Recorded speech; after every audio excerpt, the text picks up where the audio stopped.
the other day we had Chael Sonnen on, and he had some interesting things to say about an upcoming fight for Combates America, which Jen has also worked for at times.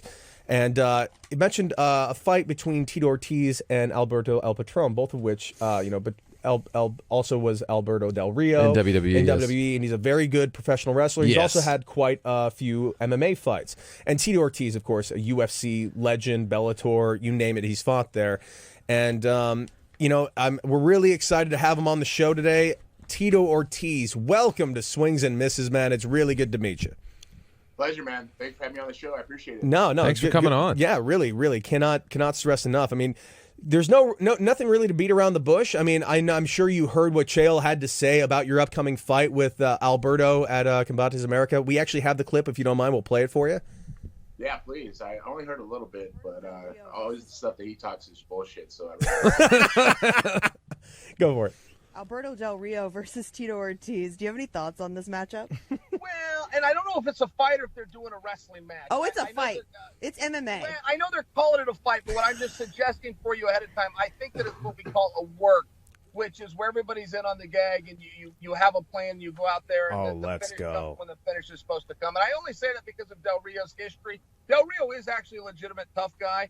However, he's only done one MMA fight. He did it in Japan. It was a work match. He did it under a pro wrestling match. So to make believe that he's going to come out or even be licensed to come out against somebody with Tito's experience, I think is a little naive. So he said that, and it caught me very much off guard. And I'm sure I'm looking at you right now. It's clearly catching you a little off guard. Is this something that has been something that's in the past? Because I also looked up, Alberto's had more than one MMA fight. Yeah, he's actually 9-5. But how can people take this guy even seriously? I mean, Jesus Christ. What has he ever done in his career? I mean, he's had a fairly storied career. I mean, I know you fought him at Bellator 170, of which you won. It was almost like a walk-off. You shortly retired right after that, right? Yeah, I have to get neck surgery. I got T3, T2, T2, T1, C7 disc replacement. Jesus. And Wow. then I thought I was retired, and then all of a sudden Chuck Liddell called me out and said he wanted to kick my ass. So what do? Say no? And then all of a sudden people think that I'm afraid to fight him. I said, of course, let's get this done. Let's do it.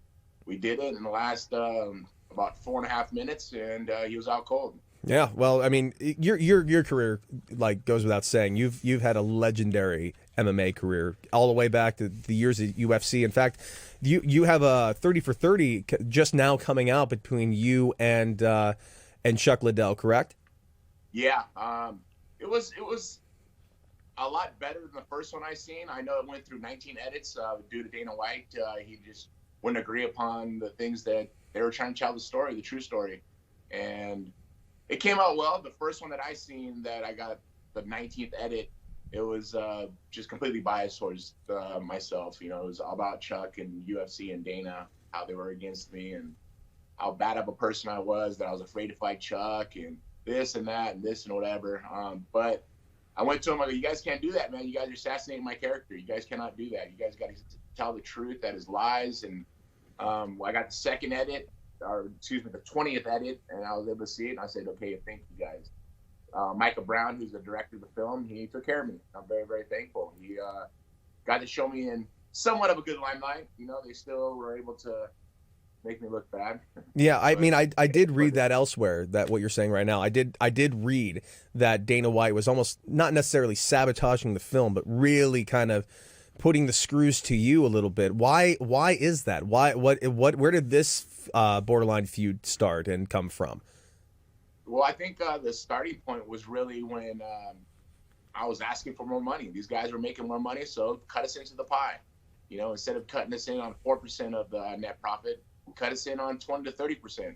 And they didn't like that. So the best way to think of defending himself is saying how stupid of a man I was and I'm afraid to fight Chuck. And Chuck never understood that. Chuck was just all about fighting. I'm a businessman at the end of the day. I understand what hard work and dedication really achieves to in life. And, fighting was the way I earned as much money as I possibly could. Mm-hmm. And I wanted to do that. And Chuck didn't really see it that way. And he was the businessman, or excuse me, he was the company man and I was the businessman. And Dana just butted heads with me because I learned how to negotiate by watching Dana White negotiate. He was my manager at the time, and he negotiated against Bob Meyerowitz, and he said, this is the way it is. Either you give it to us or we'll walk. Well, that's the way I learned. I mean, I learned a young kid at 23 years of age, and I was the world champion at the time. And I thought, and you guys are starting to make money now, so start coughing it up. He's like, well, when you start doing pay-per-view numbers like Mike Tyson, we'll start paying you like Mike Tyson. Well, when I fought Chuck Liddell the second time, we did 1.3 million pay-per-view buys, and I never seen those multi-million-dollar deals ever. Yeah. No, that makes all the sense in the world, to be quite honest. Is there anything that can you ever think that relationship can be mended between you and Dana White and the UFC? I hope so. I just it just seems like whenever there's an opportunity for Dana to kind of squash everything, he just builds everything back up, saying I was afraid to fight Chuck and I'm a stupid person, and it just doesn't make sense. If I was so stupid at 44 years old, how do I sign a multi-million-dollar deal with Combate America? Yeah, good. That's a very good point. And the businesses I run, I run Punishment Athletics, Primetime 360, Monetos, consulting firm for fitness and bodybuilding. I mean, so many things I have my hands into that I work and bust my ass for. And if I was that stupid, I don't think I'd have these businesses behind me. Speaking of Combate, so you do have a fight coming up pretty soon against Alberto El Patron, formerly Alberto Del Rio, back when he was in the WWE. And as you mentioned, he is 9-5 as a fighter. Why do you think? What is it about your relationship or lack thereof with Chael that Chael's coming out and just throwing this dagger? We were really kind of taken aback by it. Why do you think he, one, thinks that this could potentially or possibly be a work, and two, why would he even say it without any reasonable proof or evidence? Well, here you go. Here's a guy who hasn't done shit in his career, who has nothing but jealousy. He hasn't had an opportunity to do anything great besides his podcast. He needs attention, and it seems like the only attention he can get by mentioning Tito Ortiz. But hey, it is what it is. For him to say this is a work fight, why would I have started camp 11 weeks ago? Why would I put myself through the hell I've been doing over the last 11 weeks? And I have 8 more weeks to go. Mm-hmm. I mean, I would just take, let's train a couple days, maybe a week for the next couple of weeks and fight. And yeah, I'm going to get my hand raised, or Alberto's going to get his hand raised. I don't do work fights. I don't do fixed fights. I've been fighting for 22 years.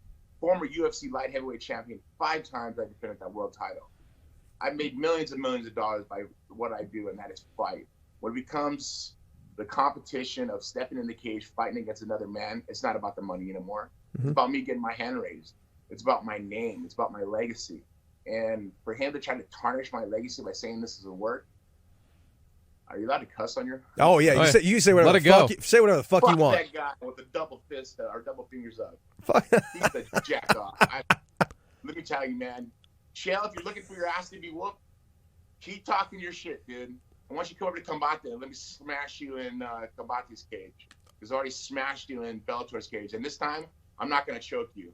I'm gonna shove my elbows through your face, put my fist through your face. You say you're retired, but you keep talking shit. I'm gonna smash you next. And you know what? I'll do it the same night. Let me beat up Alberto, then I'll beat up Chael Sonnen the same night. Wow, is that a thing that could actually happen? Can we do that? I know. Can we do it? I'm in. Let's do it. Fuck. Let's get that.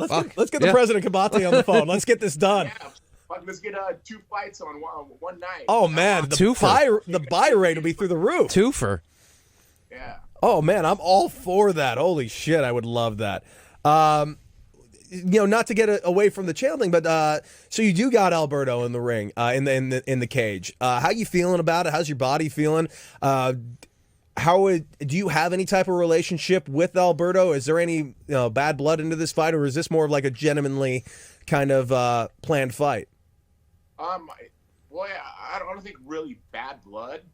We have our differences in ideas and thoughts. We have our differences in how this country should be ran. He wants open borders. I dislike open borders. They can tell. Hence, Trump and Pence, 2020, baby. That's what we're voting for. I'm about safety. I'm about safety in our country. I'm safety for my kids' future.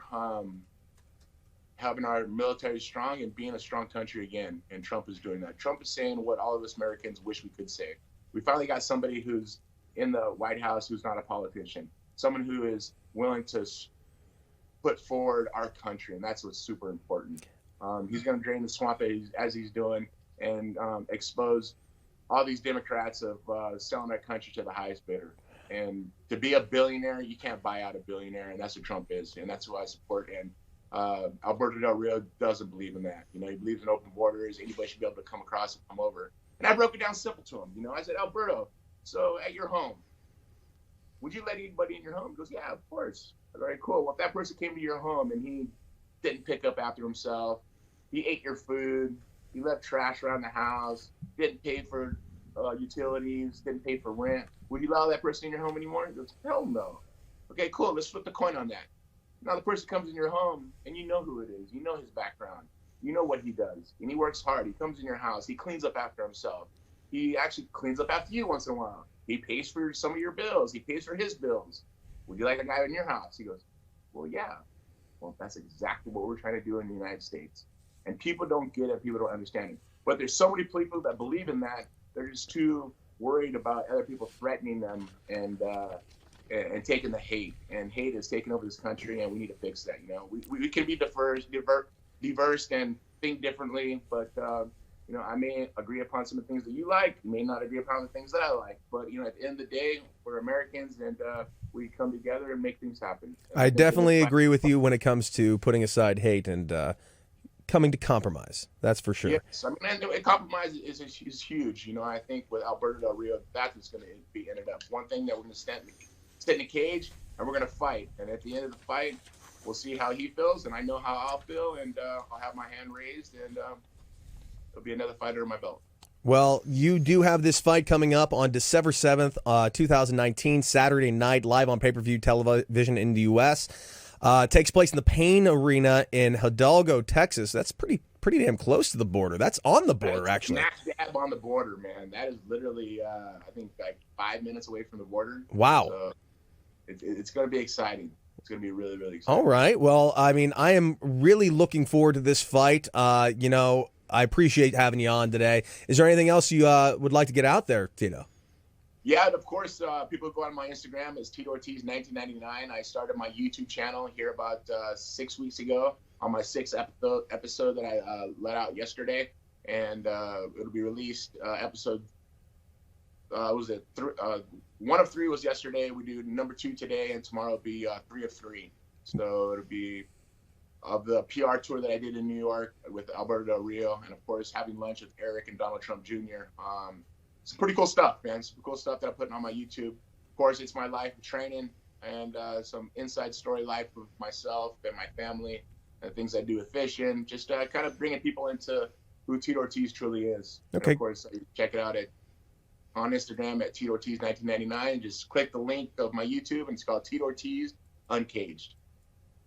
I did notice this I didn't see until just now, that you have stated on the record that you will donate $50,000 to a charity of Alberto's choice if Alberto makes it past the first round of the fight. Is that true? That is correct. I'm going to smash him in a round. Oh, my God. Not belong in the cage with me. I'm going to hurt him. And if for Chael to think that this is a worked fight, then if Alberto's willing to take an ass beat and have cuts on his face, then hey, if you call that a worked fight, then Chael's been having worked fights his whole career. That's all he's been taking his ass with. Well, Tito, thank you so much for coming on. Please make sure you guys check out this fight on pay-per-view December 7th, 2019. Tito Ortiz, thank you so much for joining us here on Swings and Misses. Really, really appreciate it. I appreciate you. Thank you and all my fans. Of course, watch this fight December 7th, live from Hidalgo Arena. I'm going to be stomping Alberto Del Rio.